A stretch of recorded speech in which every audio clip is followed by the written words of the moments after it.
Une famille a disparu lors d'une excursion sur un lac en 1986. Pendant 11 ans, il n'y eut aucune trace des Carson, ni bateau, ni corps, ni le moindre indice.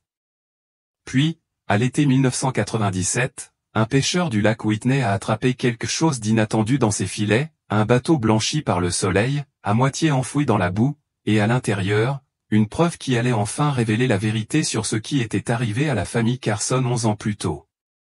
La famille Carson avait quitté sa petite maison de Whitney, au Texas, pour ce qui s'annonçait comme un week-end d'été parfait au bord du lac.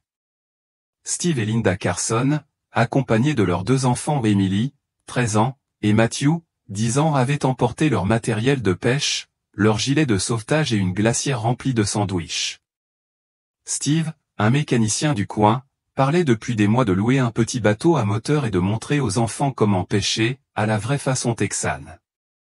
Ce samedi matin, la météo était presque parfaite, un soleil éclatant, pas un nuage dans le ciel, et le lac étincelant sous la douce lumière.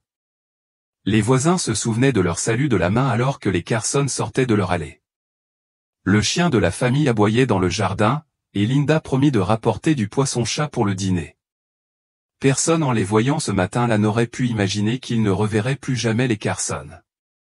Dimanche soir, lorsque Steve ne s'est pas présenté à son service du lundi au garage et qu'Emily a raté son bus pour le camp d'été, les voisins ont commencé à s'inquiéter.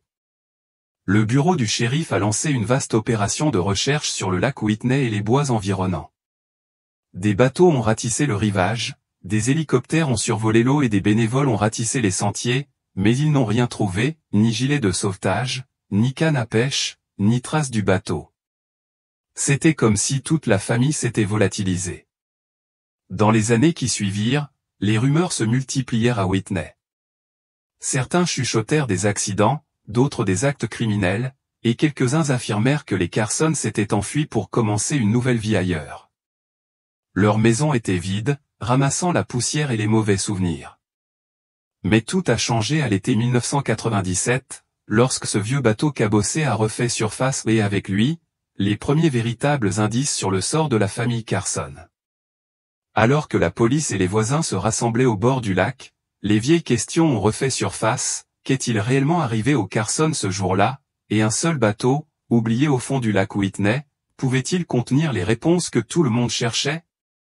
Dans les jours qui suivirent la découverte, le lac Whitney devint le centre de l'attention de tout l'État. Les camionnettes des chaînes de télévision s'alignèrent le long de la route de gravier longeant la rive, leurs antennes pointées vers le ciel, et les habitants curieux se rassemblèrent en petits groupes anxieux. Pendant 11 ans, le mystère Carson hantait la ville comme une tempête tenace. Maintenant que le bateau avait été retiré du fond boueux du lac et barré d'un ruban jaune, l'espoir et l'effroi revinrent à parts égales. Le shérif Don Malone, qui avait mené les recherches initiales en 1986, se tenait tranquillement au bord de l'eau, les mains enfoncées dans ses poches. Le temps avait grisonné ses cheveux, mais l'affaire n'avait jamais quitté son esprit.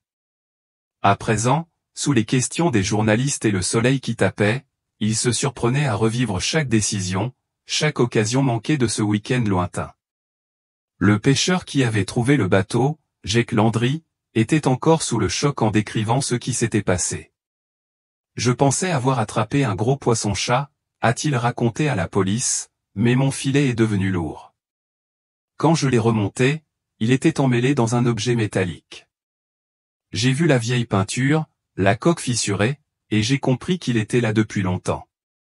Puis j'ai vu le nom de Linda Lee, à peine visible sur la proue. Je me souviens, les Carson appelaient leur bateau comme ça. La police et les équipes médico-légales arrivèrent quelques heures plus tard et hissèrent soigneusement le bateau sur le rivage. La coque était abîmée, jonchée d'algues et de boue. Les sièges intérieurs étaient déchirés et l'une des rames était cassée en deux. Au fond du bateau, dans un petit compartiment de rangement, ils trouvèrent un sac à dos rouge patiné contenant le carnet de croquis préféré d'Emily Carson et un couteau suisse rouillé portant les initiales de Steve. Entre les sièges se trouvait une photo Polaroid délavée de toute la famille souriant sur le quai, prise quelques heures seulement avant leur disparition.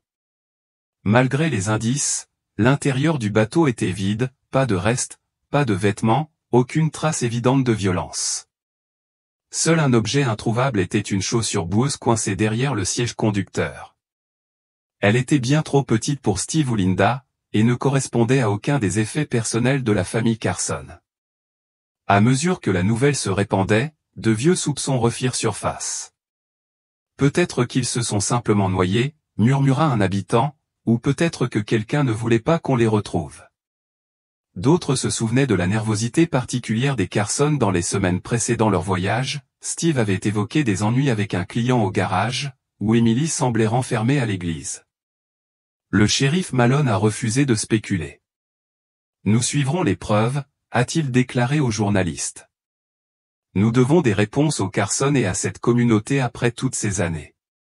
Les recherches sur le lac reprirent, cette fois avec des plongeurs et un sonar, tandis que les détectives épluchaient les dossiers non résolus et les rumeurs de voisinage.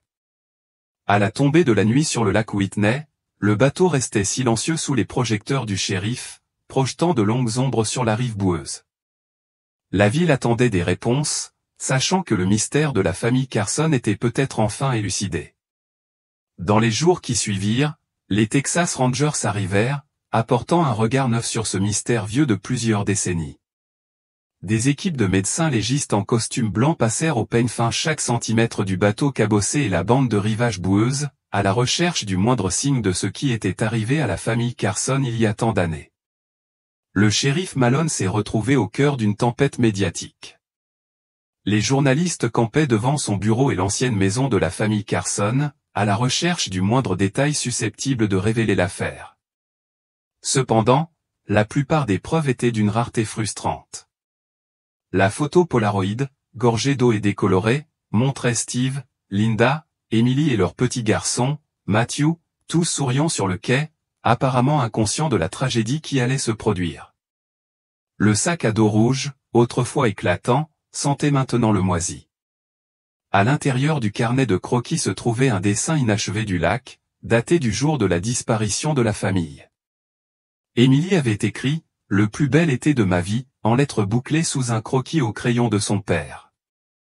Mais la petite chaussure boueuse restait la plus grande énigme. Carol, la sœur de Linda, fut appelée pour examiner le bateau et son contenu.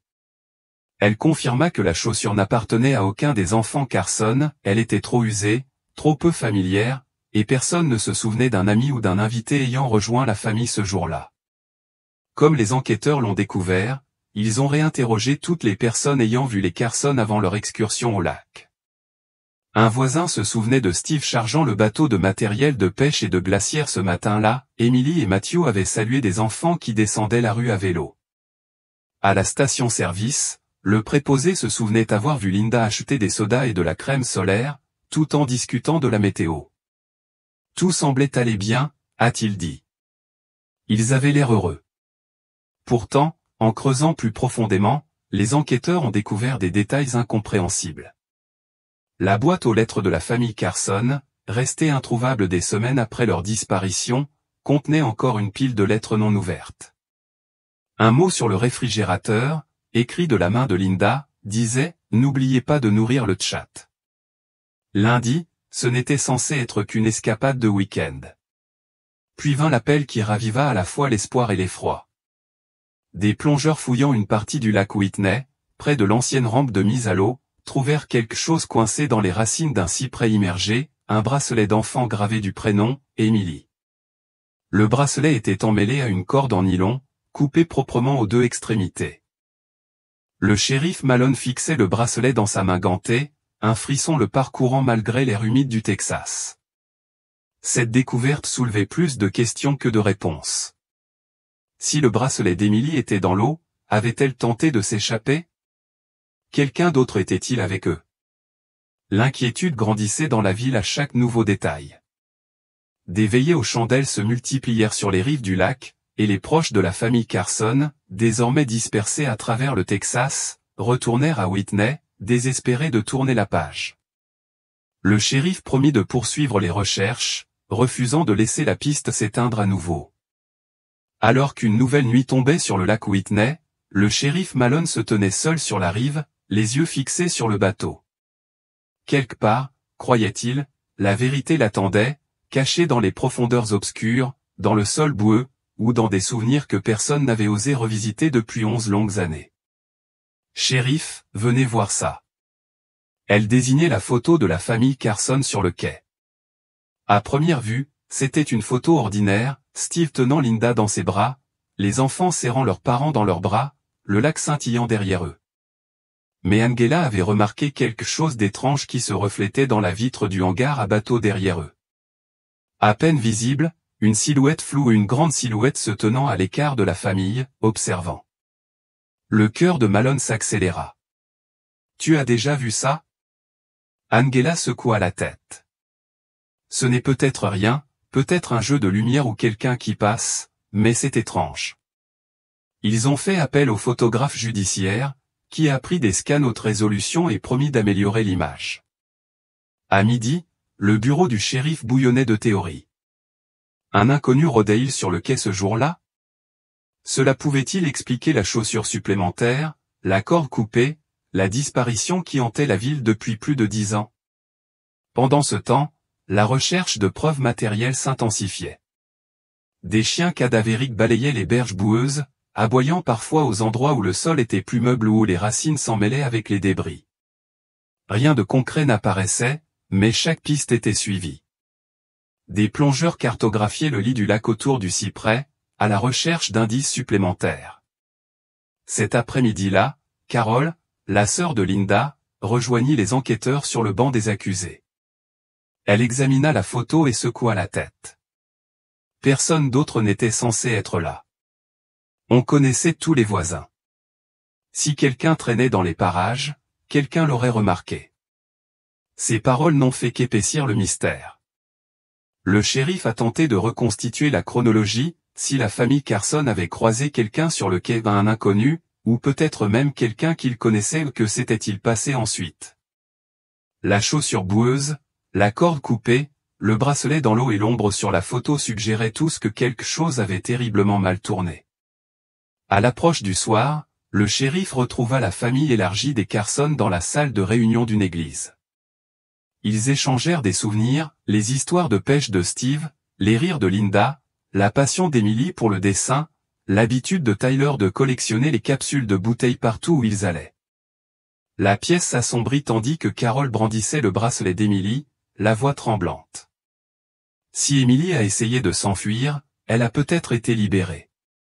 Peut-être que quelqu'un d'autre était impliqué. Je veux juste savoir s'ils ont eu une chance. Dehors, le téléphone du shérif vibra. C'était le photographe judiciaire, la voix pressante. « Shérif, vous devez voir ça. » La silhouette à la fenêtre, c'est plus clair maintenant. Je ne peux pas dire qui c'est, mais il y a bien quelqu'un. Quelqu'un qui surveille les Carson. Malone se tenait dans le parking plongé dans l'obscurité, son téléphone collé à l'oreille, le poids de 11 années d'incertitude s'alourdissant à chaque minute qui passait. Pour la première fois depuis la disparition de la famille Carson, il sentait qu'il se rapprochait de la vérité ou d'une réponse qui permettrait enfin à la ville et à la famille de commencer à guérir. La nouvelle de l'apparition du mystérieux personnage sur les photos de la famille Carson se répandit rapidement à Mineral Wells et dans les villes voisines. Pendant des jours, les habitants débattirent de l'identité de cette présence obscure sur le quai. Certains juraient qu'elle ressemblait à un vieux pêcheur ayant vécu sur le lac à l'époque, tandis que d'autres spéculaient sur des vagabonds, des voisins mécontents ou des connaissances jalouses. Le week-end venu, la ville était envahie par un mélange d'effroi et d'espoir, les mêmes émotions qui avaient marqué toutes les conversations sur les Carson pendant plus de 10 ans. L'inspectrice Angela Watt était assise, penchée sur la photo retouchée dans le bureau du shérif.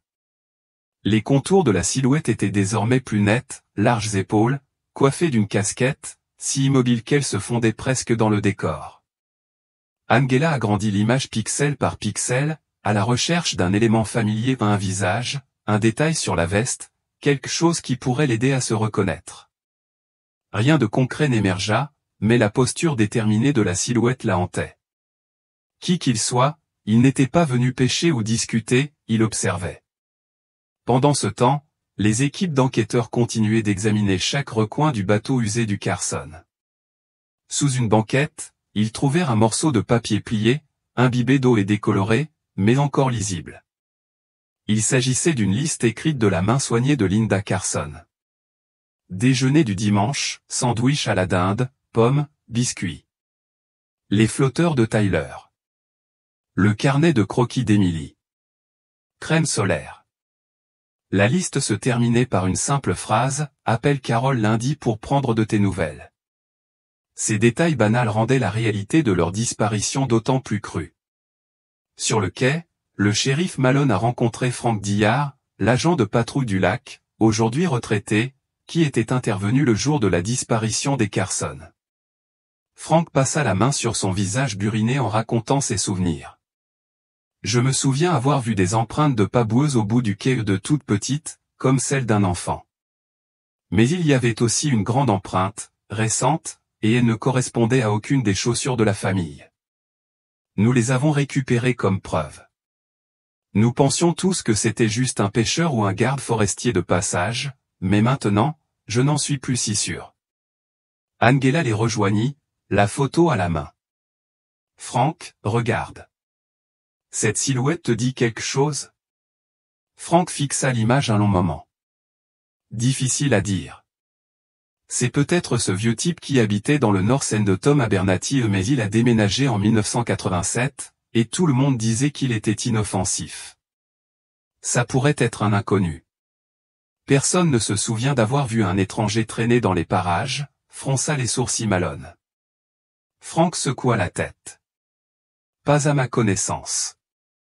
Mais les gens oublient, et parfois, ils ne veulent pas se souvenir. De retour au laboratoire de police scientifique, la chaussure boueuse retrouvée près du cyprès a révélé une possible découverte, de minuscules taches de peinture vert foncé adhérées à la semelle. Les enquêteurs ont identifié la trace de la peinture dans une petite barque peinte de la même teinte, signalée comme volée sur la rive opposée la semaine même de la disparition des Carson. La chronologie a alors commencé à changer. Et si quelqu'un avait utilisé la barque volée pour s'approcher du quai familial sans se faire remarquer? Et s'il avait attendu, observé, puis frappé? Angela et Malone ont exposé leur nouvelle théorie lors d'une réunion publique, espérant trouver des pistes. Des dizaines d'habitants ont raconté leurs souvenirs, un homme aperçu marchant près de la station-service à l'aube, une voiture inconnue garée près de la vieille rampe de mise à l'eau, une femme se souvenant avoir entendu des cris sur l'eau ce dimanche soir. La plupart des pistes ont disparu à force d'analyse, mais 2 témoins ont décrit avoir vu une barque verte cabossée dériver près du quai de Carson ce même week-end. Personne n'avait jamais fait le lien avec la famille disparue auparavant. À Mineral Wells, l'ambiance changea à nouveau, l'anxiété se mêlait à l'impatience. Pour la première fois depuis des années, on avait l'impression que la vérité allait enfin éclater. Carole, la sœur de Linda, serrant contre elle le bracelet retrouvé d'Emily, se sentit partagée entre le soulagement et un chagrin renouvelé. Quoi qu'il se soit passé, dit-elle à Angela, quelqu'un le sait. Peut-être ont-ils attendu toutes ces années que quelqu'un pose enfin les bonnes questions. Cette nuit-là, alors que la brume recouvrait le lac Whitney et que la ville retrouvait le calme, la silhouette de la photographie semblait hanter tous les esprits, témoin silencieux d'une journée d'été qui avait tout changé. Et quelque part, peut-être juste au-delà de la mémoire, une réponse attendait d'être trouvée. L'inspectrice Angela se réveilla tôt le lendemain matin, ressassant chaque détail de la semaine écoulée, la photo, la chaussure, la peinture, autant de pièces d'un puzzle qui refusait de s'assembler parfaitement. Tandis qu'elle buvait son café et observait les premières lueurs du jour sur le lac Whitney, elle décida qu'il était temps de visiter les cabanes abandonnées près de la rive nord, celles qui avaient fait couler tant d'encre dans la région. Si quelqu'un avait utilisé ces vieilles cabanes comme abri ou comme lieu de stockage, il en restait peut-être des traces, même après toutes ces années. Elle parcourut la route sinueuse à travers la brume et les fleurs sauvages, passant devant des maisons où les affiches annonçant la disparition de la famille Carson s'effaçaient encore aux fenêtres. À l'orée du bois, elle se gara et continua son chemin à pied. 2 cabanes se dressaient cachées derrière un écran de liquide ambar, toits affaissés, fenêtres poussiéreuses et brisées. Angela traversa prudemment le porche, sa lampe torche éclairant des taches de peinture écaillée et des traces d'animaux. À l'intérieur, une odeur de terre humide et de moisie flottait. Elle travailla méthodiquement, vérifiant le plancher et les placards. Dans la 2e cabine, son faisceau éclaira un objet métallique coincé derrière un panneau mural mal fixé. Angela souleva le panneau, révélant une boîte à pêche rouillée. À l'intérieur, elle trouva un Polaroid délavé, une bague en plastique et un vieux trousseau de clés de voiture. La photo montrait deux enfants, un garçon et une fille, Tyler et Emily Carson debout au bord du lac, tous deux souriant et tenant des poissons qu'ils avaient pêchés. La vue de leur visage, si vivant, provoqua une vive émotion chez Angela. L'anneau lui semblait familier, il correspondait à celui du portrait scolaire d'Emily de 1986. Elle plaça soigneusement les objets dans un sac contenant des preuves et appela le shérif Malone. Moins d'une heure plus tard, le shérif et une petite équipe de criminalistique arrivèrent et examinèrent les deux cabanes dans leur moindre recoin. Ils trouvèrent les restes d'un vieux sac de couchage, des emballages de bonbons et une tonne pour enfants, taille S. Tout suggérait que les cabanes avaient servi, peut-être de cachette, voire d'abri temporaire, à l'époque de la disparition des Carson. Pendant ce temps, de retour au bureau du shérif, Carol reçut un appel téléphonique qu'elle redoutait et espérait d'un seul coup. L'équipe médico-légale avait terminé son analyse préliminaire du bracelet retrouvé dans le bateau. De minuscules fibres de fil bleu étaient incrustées dans l'argent, une correspondance parfaite avec le pyjama qu'Emily portait le jour de sa disparition. Carol porta la main à sa bouche, luttant contre les larmes. « J'ai toujours su, murmura-t-elle, que ce bracelet la ramènerait parmi nous d'une manière ou d'une autre. » Angela reconstitua les nouvelles découvertes et examina les anciens dossiers. Elle établit une chronologie, les Carson étaient arrivés au lac pour une journée de pêche et de baignade, sans incident particulier. Quelqu'un, un inconnu dans une barque verte, ou peut-être un visage familier de la ville les avait observés depuis le quai, attendant le moment idéal. Le déjeuner et les affaires de la famille étaient tous retrouvés. Entre 14h et 16h, un événement les avait poussés à quitter le quai et à se réfugier dans les bois épais.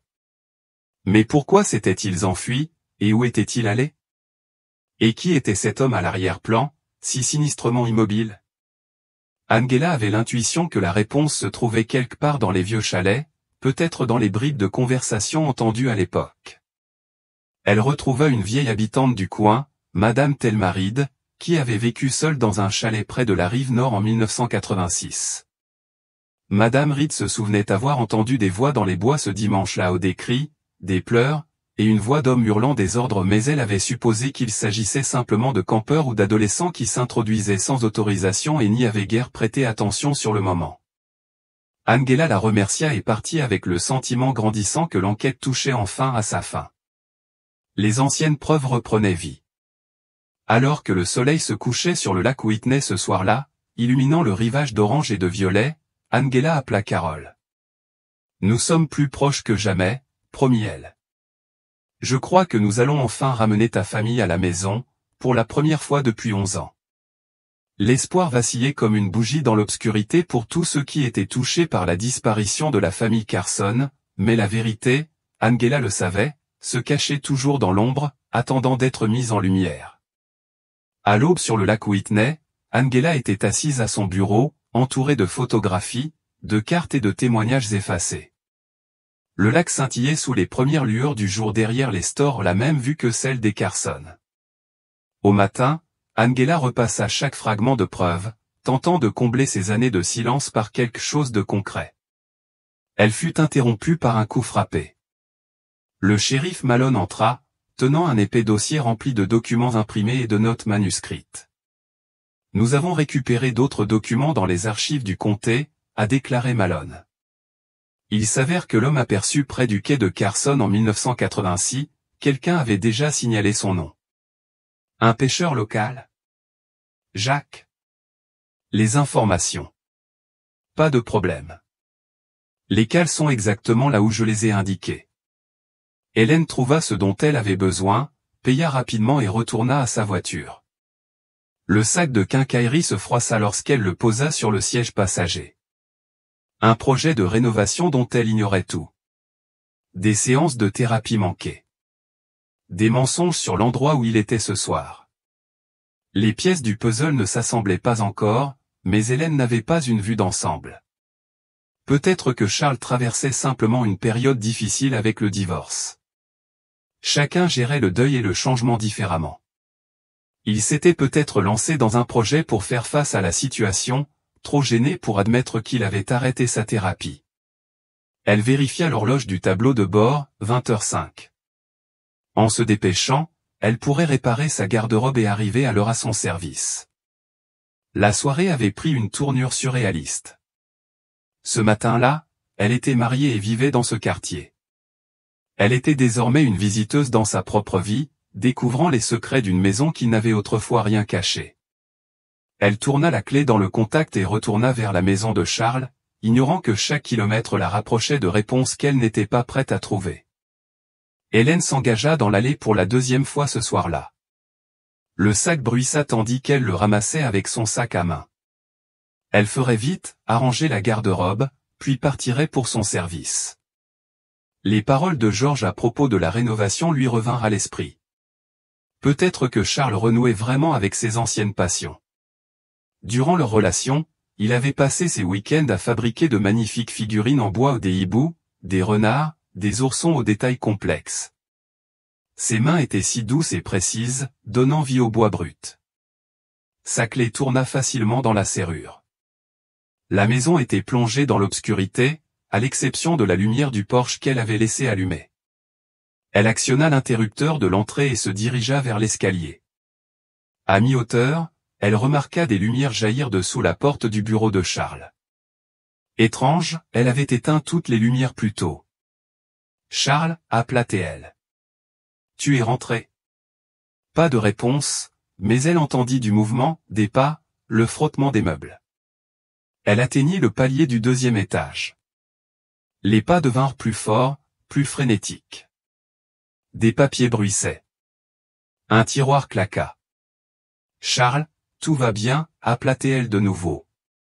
Toujours pas de réponse. Un malaise la parcourut. Elle s'est approchée de la porte du bureau et l'a poussée pour l'ouvrir. Charles, je croyais que tu étais. Les mots moururent dans sa gorge. Matthew Tanco se tenait au milieu du bureau saccagé. Les dossiers de Charles jonchaient le sol. Les tiroirs du bureau étaient ouverts, leur contenu répandu partout. Des livres avaient été retirés des étagères. Des papiers arrachés des classeurs. Matthew? Hélène le regarda, stupéfaite. Pourquoi es-tu ici? Je croyais que tu étais avec. Matthew se retourna lentement. Son visage luisait de sueur, sa peau pâle et cireuse.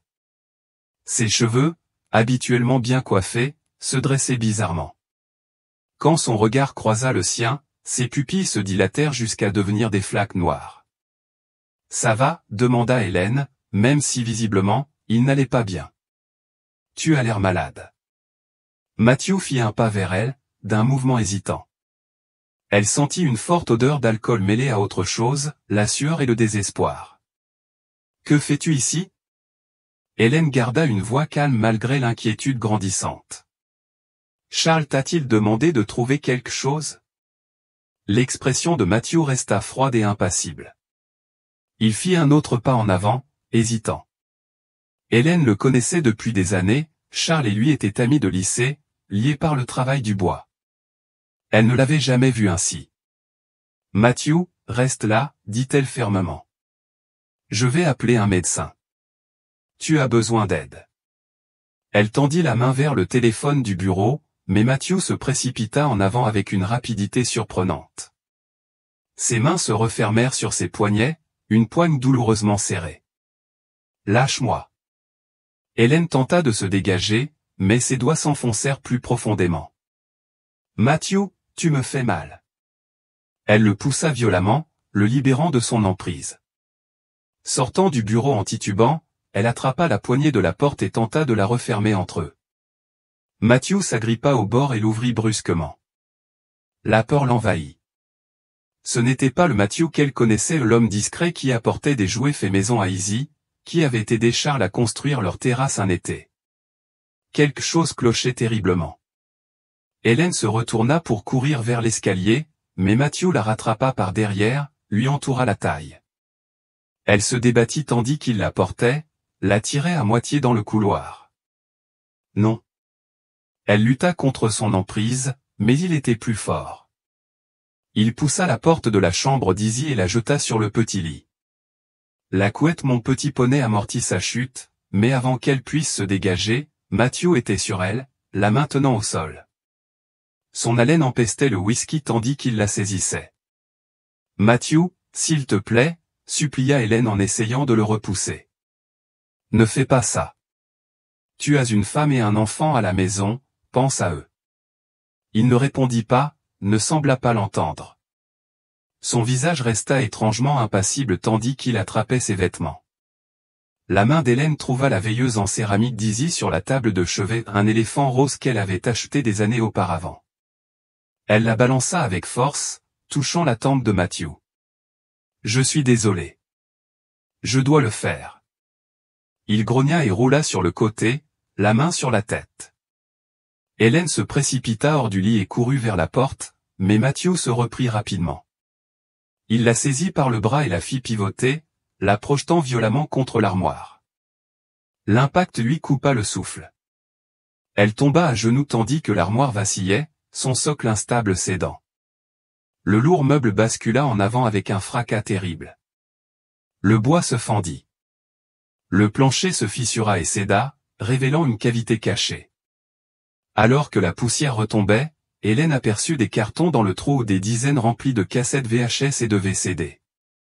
Le comportement de Matthew changea complètement. Son visage s'illumina d'un sourire inquiétant. « C'est ce que je cherchais » s'écria-t-il. Il tomba à genoux et commença à attraper des cassettes, les fourrant dans ses bras. Hélène, toujours hébétée, observait, perplexe. Qu'est-ce que c'était? Pourquoi était-elle cachée sous le plancher? Arrête, se précipita-t-elle vers Matthew, essayant de l'empêcher de prendre ses cassettes. Ses mains lui arrachèrent plusieurs cassettes des mains, elles s'écrasèrent sur le sol. Matthew jura et rassembla ce qu'il pouvait porter, serrant les cassettes contre sa poitrine. Il bouscula Hélène et sortit en courant de la pièce, des pas résonnant dans l'escalier. « J'appelle la police » cria Hélène, la voix tremblante mais déterminée. Elle entendit la porte d'entrée claquer. Par la fenêtre, elle vit Matthew trébucher dans l'allée, serrant toujours ses prix volés. Il ne se retourna pas. Ce qu'il y avait sur ces cassettes valait le risque pour lui. Hélène s'affala contre le mur, le cœur battant, les poignets palpitant là où il l'avait attrapé, le dos douloureux à cause du coup. Elle ressentait surtout de la confusion et une peur grandissante. Que venait-il de se passer? Pourquoi Matthew s'était-il introduit chez Charles? Qui avait-il sur ses enregistrements pour justifier qu'il l'agresse? Elle regarda le sol défoncé et les cartons encore visibles dans le compartiment secret. Quels que soient les secrets qui le renfermaient, Matthew n'en avait pris qu'une fraction. Le reste restait, attendant de révéler son contenu. Les mains tremblantes, elle attrapa la cassette la plus proche. L'étiquette indiquait simplement « Princess Room Volume 47, UNC ». La même phrase que celle du magnétophone d'Izzy, mais maintenant chargée d'une menace qu'elle ne comprenait pas. Hélène se releva péniblement. Il fallait qu'elle appelle la police. Sa main tremblait lorsqu'elle composa le 911, le téléphone lui semblait incroyablement lourd. Lorsque le centraliste répondit, sa voix s'éleva brusquement. « J'appelle la police au 4728 M Street. Un homme vient de m'attaquer, il est entré par effraction dans la maison et a volé des objets. Il s'appelle Matthew Tanco. » Le répartiteur posa des questions calmes, Hélène répondit machinalement, les yeux fixés sur le trou dans le sol de la chambre d'Izzy. « La police est en route », lui assura le répartiteur. « Restez en ligne jusqu'à leur arrivée. » En attendant, Hélène examina les cassettes que Matthew avait laissées tomber dans sa hâte. Elle les ramassa soigneusement, lisant chaque étiquette, Princess Room Volume 23, UNC, Princess Room Volume 89, UNC, Princess Room Volume 256, UNC. Son estomac se noua. Combien y en avait-il? Elle jeta un coup d'œil dans le compartiment secret et vit des rangées de boîtes, chacune contenant des dizaines de cassettes et de disques, des centaines au total, tous étiquetés avec le même titre énigmatique. Les sirènes hurlaient au loin, de plus en plus fortes. Par la fenêtre, elle vit 2 voitures de patrouille s'arrêter, leurs gyrophares clignotant en rouge et bleu sur le ciel qui s'assombrissait. « Madame ?» Un officier en uniforme apparut dans l'embrasure de la porte, la main posée sur son arme. « Êtes-vous Hélène Rhodes ?» « Oui. » Elle se tenait sur ses jambes chancelantes. « L'homme qui m'a agressé est parti il y a une dizaine de minutes. Il était ivre ou drogué. Il en a pris. » Elle désigna les cassettes. D'autres policiers entrèrent et sécurisèrent la maison. L'agent principal, l'inspecteur Morrison, se présenta. Il était plus âgé, la cinquantaine, avec un regard bienveillant qui en avait trop vu. Hélène lui raconta tout, la découverte de Matthew dans le bureau, l'agression, la chute de l'armoire et la découverte des cassettes cachées. Morrison écouta attentivement, prenant des notes.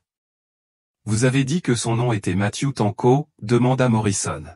« Oui, c'est le meilleur ami de mon ex-mari. Ils se connaissent depuis le lycée. » Elle marqua une pause. « Je devrais appeler Charles. Il a besoin de savoir ce qui s'est passé. » Morrison hocha la tête. « Bonne idée. On voudra lui parler aussi. » Hélène composa le numéro de Charles, tandis que le détective se tenait à ses côtés. Le téléphone sonna plusieurs fois avant que Charles ne réponde. Sa voix était aigre d'irritation. « Pourquoi tu m'appelles sans arrêt, Hélène ? Où es-tu ? Je t'ai dit que j'étais en thérapie avec Matthew. Qu'est-ce que c'est que ça ? » Ensemble, une chronologie recoupant tous les rapports de police, les dossiers de personnes disparues ou les appels au 911 des semaines suivant la disparition. Pendant ce temps, la sœur de Carole Gilles prenait sur elle de rendre visite aux proches survivants et aux vieux amis qui étaient restés silencieux pendant des années. Elle passait de longs après-midi avec la mère âgée de John, espérant trouver un souvenir, une lettre, un fragment oublié qui pourrait l'éclairer. Un jour, enfouis dans une boîte à chaussures au fond d'un placard, ils trouvèrent une carte postale défraîchie, oblitérée en juillet 1986, quelques semaines seulement après la disparition de la famille. L'inscription au dos était sans équivoque celle d'Émilie, « J'ai vu des lucioles ce soir. Tu me manques, grand-mère. Bisous, et M. » L'adresse de retour était maculée et illisible, mais la carte avait été postée d'une petite ville de l'ouest de l'Oklahoma, à près de 400 km du lac Whitney. Le cœur d'Angela battait fort lorsqu'elle la tenait entre ses mains. S'ils étaient arrivés jusque-là, quelqu'un avait dû les aider, ou les forcer. Elle a rapidement contacté les autorités locales de la ville d'Oklahoma, mais des décennies s'étaient écoulées et aucun témoin ne se souvenait d'avoir été victime d'une noyade inhabituelle. Malgré tout, le cachet de la poste prouvait qu'au moins un membre de la famille avait survécu plusieurs jours, voire plusieurs semaines, après la prétendue noyade. Angela concentra ses efforts sur la recherche du break. Il avait appartenu au cousin de Jacques Dobson, qui l'avait déclaré volé cet été-là. Lorsque la voiture fut finalement retrouvée, abandonnée sur une route de campagne du Kansas, aucune empreinte digitale ne fut relevée, mais le véhicule était rempli de vieux matériel de camping, de vêtements d'enfants et d'une unique chaussure ou une pointure 36, comme celle d'Émilie. La piste semblait s'arrêter là. Jusqu'à ce qu'une nouvelle preuve apparaisse.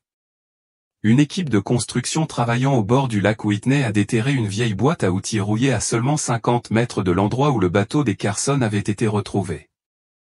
À l'intérieur, sous une couche de vase et de débris, se trouvait un carnet à spirale moisie.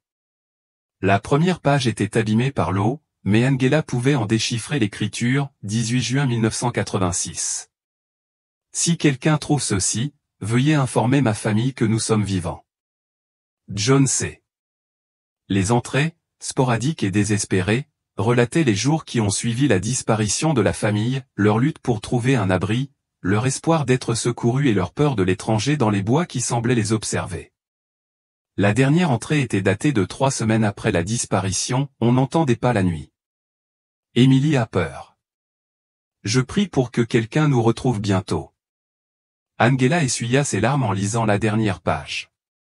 Les preuves pointaient vers une conclusion effrayante, les Carson avaient survécu pendant des semaines, échappant à celui qui les traquait, mais après cette dernière entrée, plus rien, plus de cartes postales, plus d'indices, juste le silence.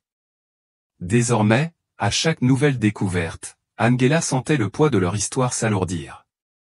La vérité semblait terriblement proche, mais la dernière pièce restait hors d'atteinte, enfouie quelque part dans le passé, attendant d'être révélée au grand jour. La découverte du carnet fit la une des journaux dans toute la région. Pour la première fois depuis plus de 10 ans, les Carson ne furent plus perçus comme un mystère tragique et lointain, mais comme une famille luttant désespérément pour survivre. Angela ne cessait de penser à ses écrits. Elle imaginait John écrivant à la lampe torche, sa femme et ses filles blotties l'une contre l'autre dans l'obscurité ou la terreur du moindre bruit inconnu dans les bois. La partie concernant l'étranger lui fit froid dans le dos. Était-ce un chasseur, un autochtone, ou quelqu'un aux intentions plus sombres? Plus elle lisait, plus elle était convaincue que quelqu'un suivait les Carson, quelqu'un qui connaissait peut-être le lac et ses chemins de traverse mieux que quiconque. Elle commença à se concentrer sur les rapports locaux de l'été 1986, à la recherche d'individus suspects ou d'intrus près du lac. Un nom apparut plus d'une fois, Clyde Tatum, un ancien ouvrier agricole reclus qui vivait dans une vieille caravane au fond des bois, à 1,5 km à peine de l'endroit où la boîte à outils avait été retrouvée. Il avait été interrogé au début de l'enquête, mais les preuves n'avaient jamais été suffisantes pour le poursuivre plus avant. Angela se rendit à l'adresse indiquée dans le vieux rapport de police et trouva la caravane abandonnée depuis longtemps et envahie par les broussailles. Elle prit des photos et fouilla le sol. Dans les ruines d'un foyer en pierre, elle trouva quelque chose, un bouton carbonisé, à moitié fondu, mais à peine visible sous les cendres. Il correspondait au bouton manquant d'une des vestes retrouvées sur le bateau des Carson. Angela a rapporté la découverte au shérif du comté, qui a accepté de réexaminer le site avec une équipe médico-légale. En creusant sous les pierres du foyer, ils ont découvert les restes d'un sac à dos d'enfant, une paire de barrettes à cheveux en plastique fondué, chose déchirante, une poignée de crayons de couleur, chacun marqué des initiales d'Emily. Aucun reste humain n'a été retrouvé, mais les preuves ont suffi à convaincre les enquêteurs de se pencher à nouveau sur Clyde Tatum. Il avait disparu dès environ quelques semaines seulement après la disparition des Carson, sans laisser d'adresse. Pendant ce temps, Angela renouvelait des entretiens avec des habitants du coin qui avaient connu Tatum. Certains se souvenaient de ses horaires atypiques et de ses habitudes étranges, de son hostilité envers les étrangers et de la façon dont il avait un jour parlé d'eux, ces citadins qui se croient maîtres du lac. Un voisin se souvenait avoir vu un pick-up boueux et cabossé près de l'ancien chemin forestier le lendemain de la disparition des Carson, un camion identique à celui de Tatum. Face aux preuves accumulées, les autorités ont publié une déclaration demandant des informations sur le sort de Tatum. Pendant des semaines, rien n'a émergé. Angela a épluché chaque parcelle de données, refusant d'abandonner. Puis, alors que l'enquête semblait au point mort, elle a reçu une lettre par la poste, oblitérée du nord de l'Arkansas. L'écriture était tremblante, mais le message était clair: j'ai des informations sur ce qui s'est passé au lac Whitney. Veuillez venir seul. Il n'y avait pas de signature, mais à l'intérieur se trouvait une photographie ou une vieille image décolorée du bateau des Carson, à moitié immergé dans les roseaux. À l'arrière-plan se tenait une silhouette sombre au profil reconnaissable entre mille, celui de Clyde Tatum. Angela savait que c'était sa chance. Elle fit ses bagages, prévint le shérif et se prépara pour le voyage qui pourrait enfin révéler le sort du Carson. Les réponses étaient plus proches que jamais, mais le danger aussi. Angela roulait sur les routes sinueuses des Ozarks, le cœur battant la chamade, la photo de la lettre anonyme posée sur le tableau de bord à côté d'elle. C'était surréaliste, elle avait passé des années à traquer les impasses, et maintenant elle se dirigeait droit vers le cœur du dernier véritable mystère.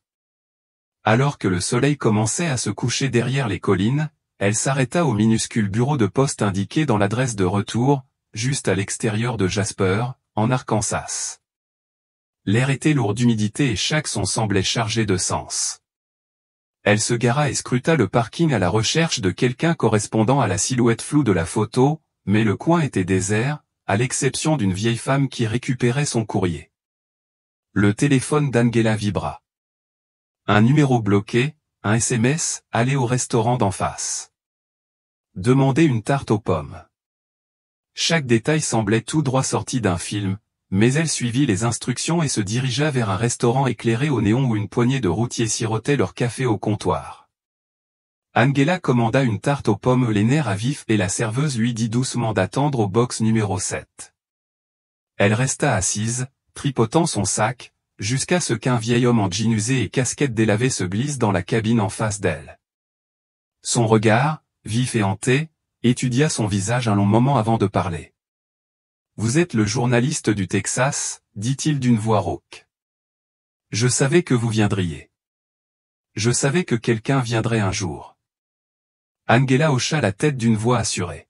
« Tu as dit que tu savais pour les Carson ?» Le vieil homme, se présentant simplement comme Ed, hocha la tête et baissa la voix. « J'ai connu Clyde Tatum à l'époque. Il travaillait de nuit à l'usine avec moi. On parlait souvent de cette famille, de ceux qui ont disparu. Il disait que les gens comme eux ne faisaient jamais long feu ici. » Angela sortit la photo. « C'est toi qui l'as prise. Tu veux dire que tu l'as vu avec le bateau des Carson ?» Les mains d'Ed tremblaient légèrement tandis qu'il sirotait son café. « Pas moi, non.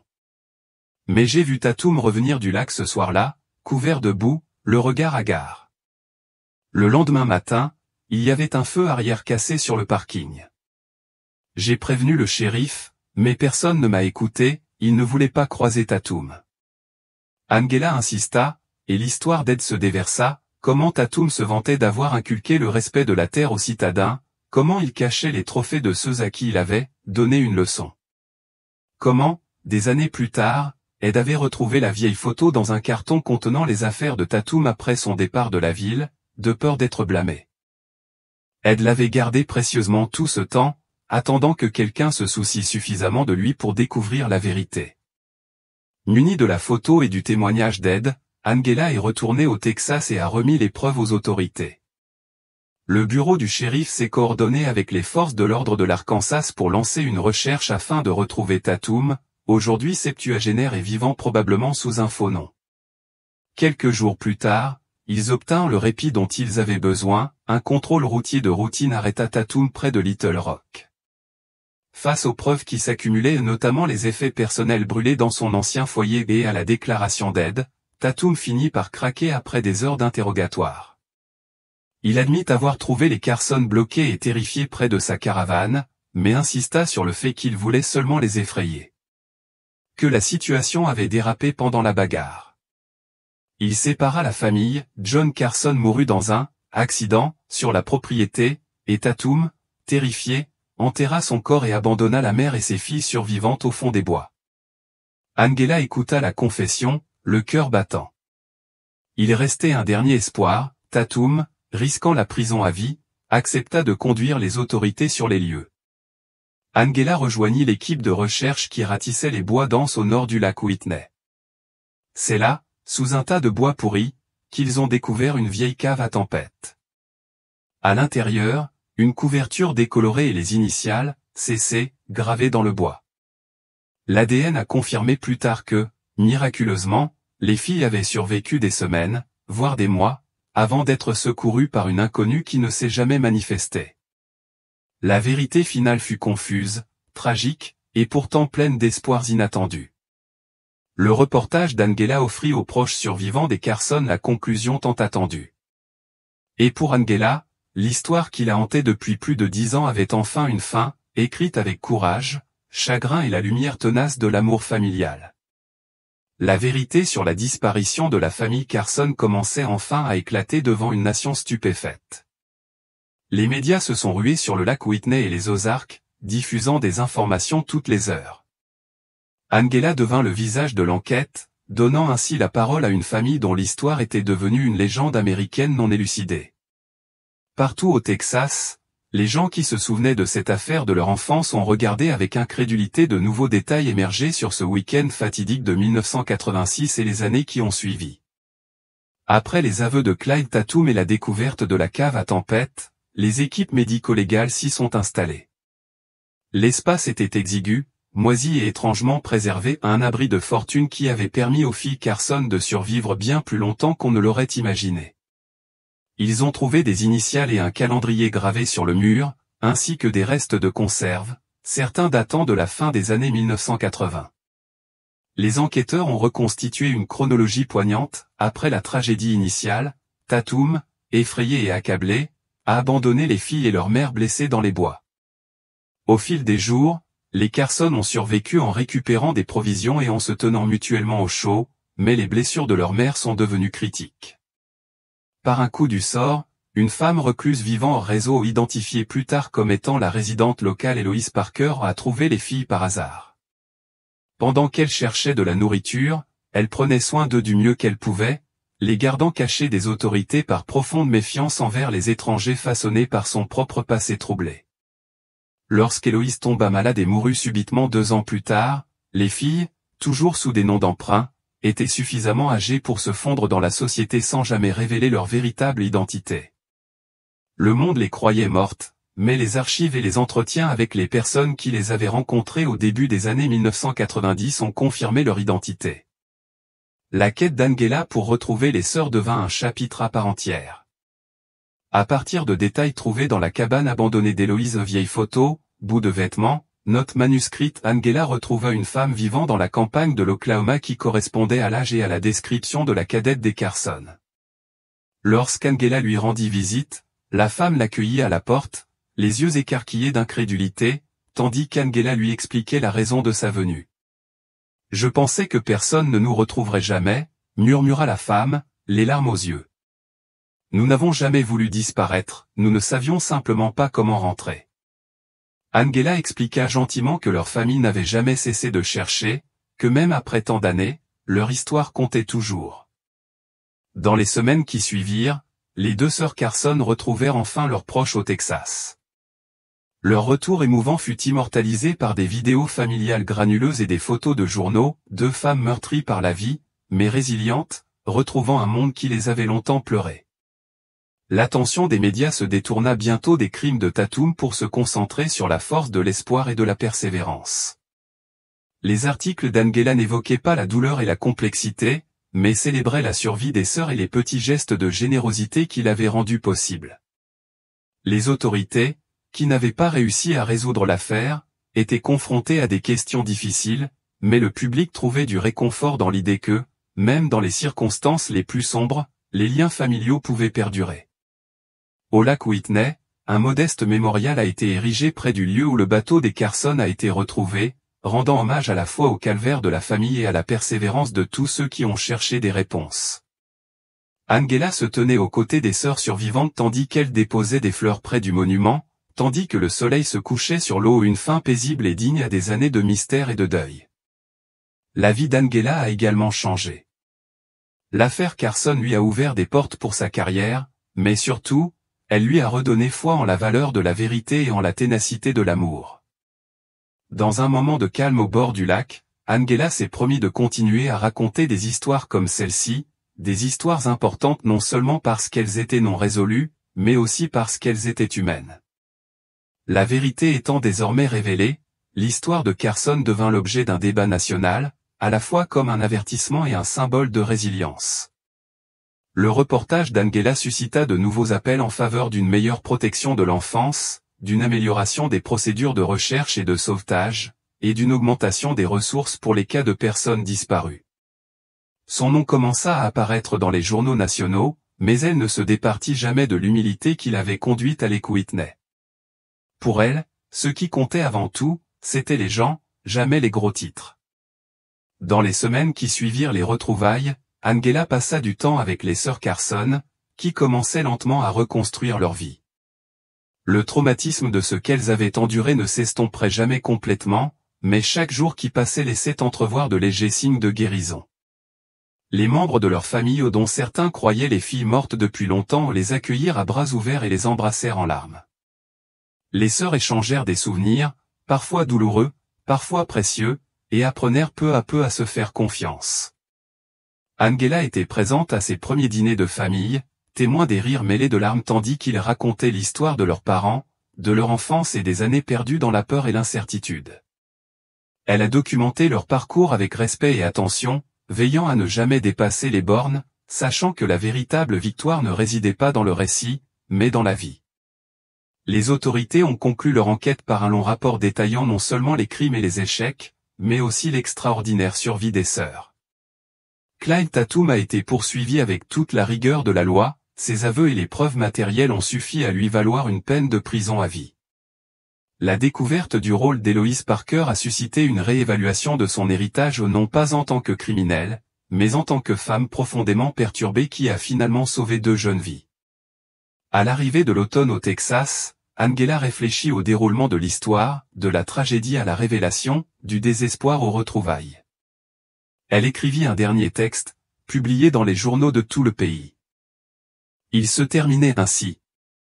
Finalement, les Carson n'étaient pas perdus, ils attendaient d'être retrouvés, non seulement par le monde, mais aussi par leurs proches.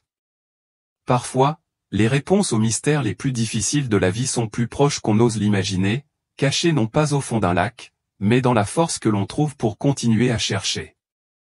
Le voyage des Carson nous rappelle que même lorsque le monde s'assombrit, l'espoir peut perdurer, et c'est peut-être là la plus belle histoire de toutes. Angela replia son carnet et, pour la première fois depuis des années, s'autorisa à rester simplement au bord du lac, la douce brise caressant son visage.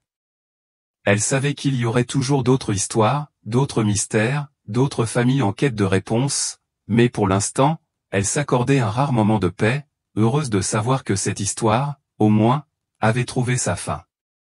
L'hiver qui a suivi le retour des sœurs Carson dans le monde a été le plus calme que le lac Whitney ait connu depuis des années, la communauté autrefois hantée par. Les rumeurs et le chagrin se sont lentement installés dans un nouveau rythme, façonné par l'espoir, la guérison et le souvenir. Angela, dont les reportages ont contribué à mener l'enquête à sa conclusion longtemps retardée, est restée en contact étroit avec les sœurs, n'exploitant jamais leur douleur, respectant toujours leur vie privée.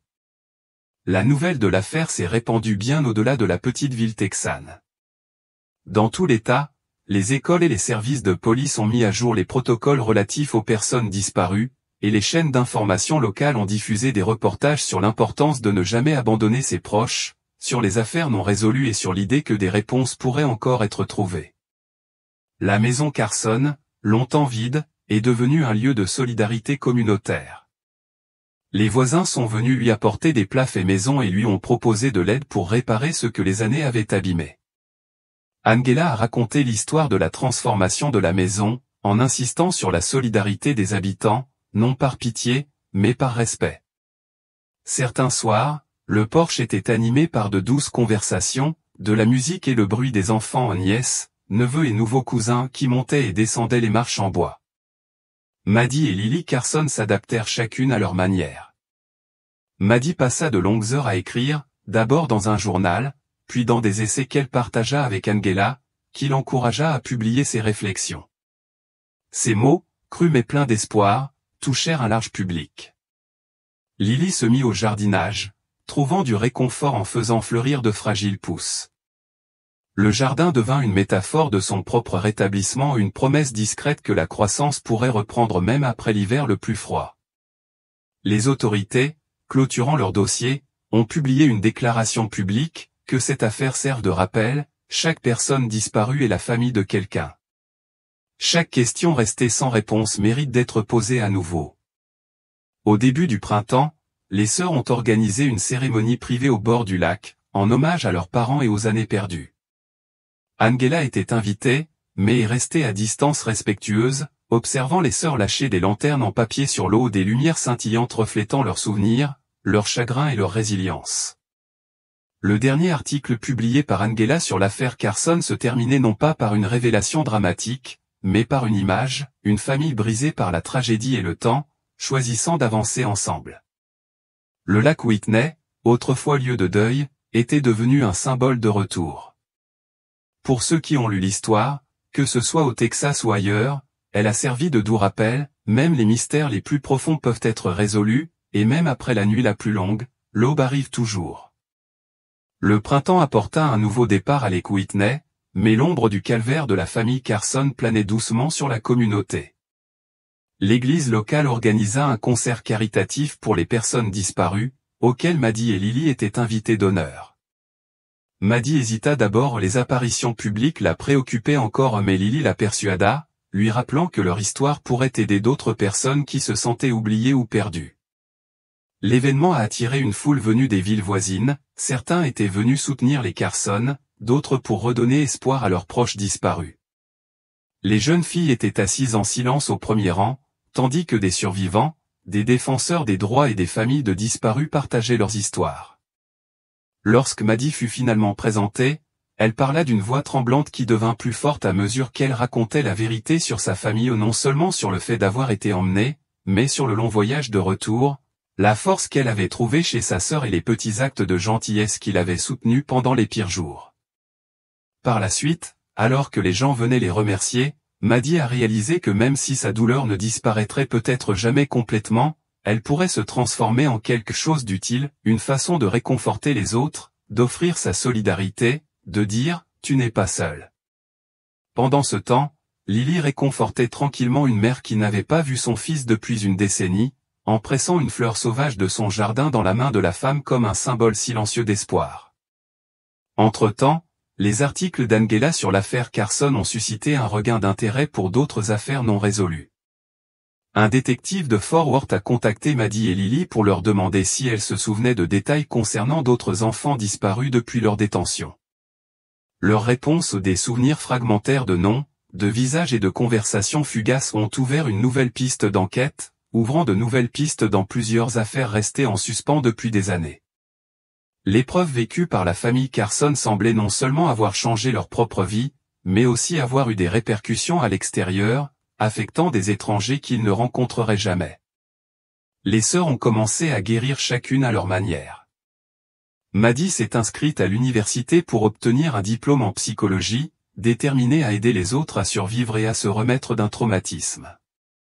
Lily a trouvé un emploi à temps partiel chez un fleuriste, sa présence calme et son assurance lui ont rapidement valu la confiance de son patron et de ses clients. Il visitait souvent les rives du lac, parfois assis en silence, parfois parlant doucement du passé et de l'avenir incertain mais plein d'espoir. La ville de Lake Whitney a progressé. 2 affiches de personnes disparues, affichées sur le panneau d'affichage de la station-service, ne sont plus ignorées, les gens y prêtent attention, s'arrêtent pour lire et en rapportent chez eux. Le shérif, dont la ténacité a permis de résoudre l'affaire, est devenu un héros discret au sein de la communauté, mais il a toujours envoyé les éloges aux Carson et aux voisins qui ont refusé de laisser l'affaire passer inaperçue. Un après-midi, alors que les sœurs s'occupaient de leur petit jardin, Maddy leva les yeux vers le ciel, d'un bleu éclatant, comme le jour de leur disparition. Pour la première fois depuis des années, elle sentit une paix l'envahir, le lac, la ville et les êtres qu'elle aimait étaient toujours là, attendant qu'elle les reprenne. À cet instant, elle comprit que survivre n'était pas seulement une question d'endurance, mais aussi de trouver de nouvelles façons de vivre, de donner en retour et de croire en des jours meilleurs. Le 11e anniversaire de la disparition de la famille Carson a eu lieu au beau milieu d'un doux été texan. Le lac Whitney scintillait sous un ciel sans nuages, les cigales bourdonnaient dans les arbres, la vie continuait autour d'une communauté marquée à jamais par la tragédie et la résilience d'une famille. Les Carson avaient prévu une journée tranquille, juste Maddy, Lily, leur père et quelques amis proches réunis au bord du lac, là où l'épreuve avait commencé et s'était terminée. Pas de cérémonie, pas de discours, juste un pique-nique et le réconfort d'être ensemble. Lily étendit une couverture près des fleurs sauvages tandis que Maddy déballait des sandwichs, tandis que leur père versait de la limonade dans des gobelets en carton. Pendant quelques heures, ils vécurent simplement sans caméra, sans journaliste, sans aucun souvenir de ce qui avait été perdu. Plus tard, alors que le soleil commençait à disparaître derrière les arbres, Maddy se tenait au bord de l'eau, la rive boueuse fraîche sous ses pieds nus. Elle se souvenait de la peur, de la pensée qu'il ne rentrerait jamais, et elle s'autorisa à reconnaître la force qu'il lui fallait pour continuer. À côté d'elle, Lily lança une pierre plate dans le lac, la regardant rebondir à la surface. Chaque rebond était un petit acte de défiance contre le poids du souvenir. Leur père les rejoignit, les bras doucement enroulés autour de leurs 2 filles. Pendant un long moment, toutes 3 regardèrent le soleil décliner, chacune pensant à ses propres pensées, unies par ce qu'elles avaient survécu et la nouvelle vie qu'elles avaient construite au cours des mois suivants. Maddie et Lily se sont donnés pour mission de soutenir d'autres familles dont un proche a disparu. Elles ont contacté des groupes de soutien, collecté des fonds pour les recherches et pris la parole dans les écoles pour parler de sécurité et d'espoir. Maddie a commencé un journal qui deviendrait un jour ses mémoires. Lily s'est remise à peindre, ses toiles peuplées de lacs, de fleurs sauvages et de petits aperçus de l'héroïsme discret qu'elle avait trouvé en elle. Le lac Whitney lui-même devint un symbole, non plus de perte, mais de retour. Les touristes affluèrent, attirés par les récits des sœurs survivantes, mais les habitants préservèrent l'intimité des Carson, rappelant gentiment aux étrangers que toutes les histoires n'avaient pas besoin d'être racontées à nouveau. Les années passèrent, mais le lien entre les sœurs ne fit que se renforcer. Leur père se remaria, la famille s'agrandit, de nouveaux rires remplissant la maison autrefois remplie d'inquiétude et de chagrin. À chaque événement marquant anniversaire, remise de diplôme, après-midi tranquille sur le porche, les Carson se souvenaient non seulement de ce qu'elles avaient perdu, mais aussi de tout ce qu'elles avaient regagné. Parfois, tard le soir, Maddie se tenait sur la véranda, écoutant le chant des oiseaux nocturnes et la brise du lac. Elle fermait les yeux, respirait profondément et remerciait silencieusement les secondes chances. Le monde recèlerait toujours des mystères, certains terrifiants, d'autres magnifiques, mais pour la famille Carson, l'espoir avait enfin trouvé son chemin.